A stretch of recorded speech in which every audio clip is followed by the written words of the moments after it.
এই কেদারনাথ ঘাটির প্রাকৃতিক সৌন্দর্য দেখতে পাচ্ছেন, কত সুন্দর, কত অপূর্ব। এই দিক থেকে ধীরে ধীরে বরফে ঘেরা, এত সুন্দর লাগে পরিবেশটা। দেখতে পাচ্ছেন ধীরে ধীরে যাচ্ছে।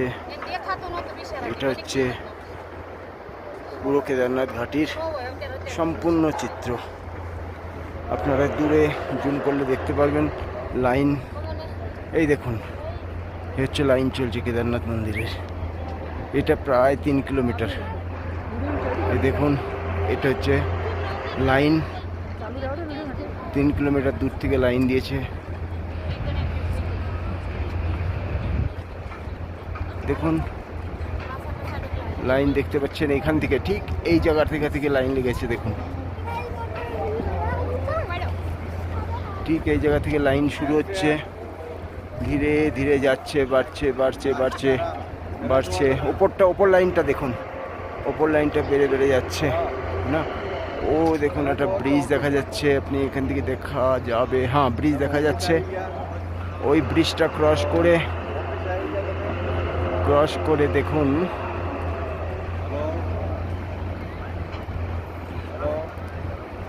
ধীরে ধীরে বেড়ে যাচ্ছে এদিকে কেদারনাথের দিকে। ব্রিজটা ক্রস করে লেফট সাইডে যাচ্ছে।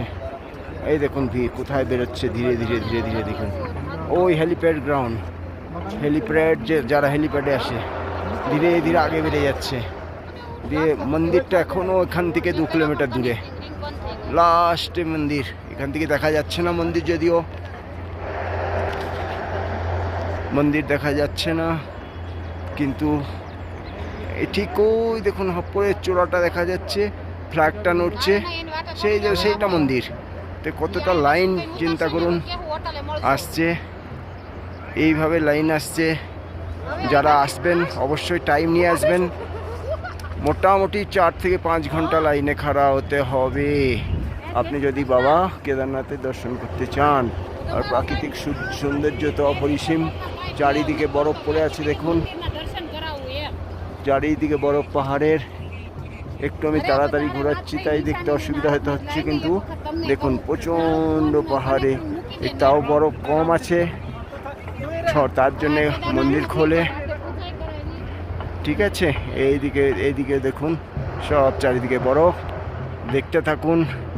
Thank you very much. Good day. কেদারনাথের আশীর্বাদ থাকলো।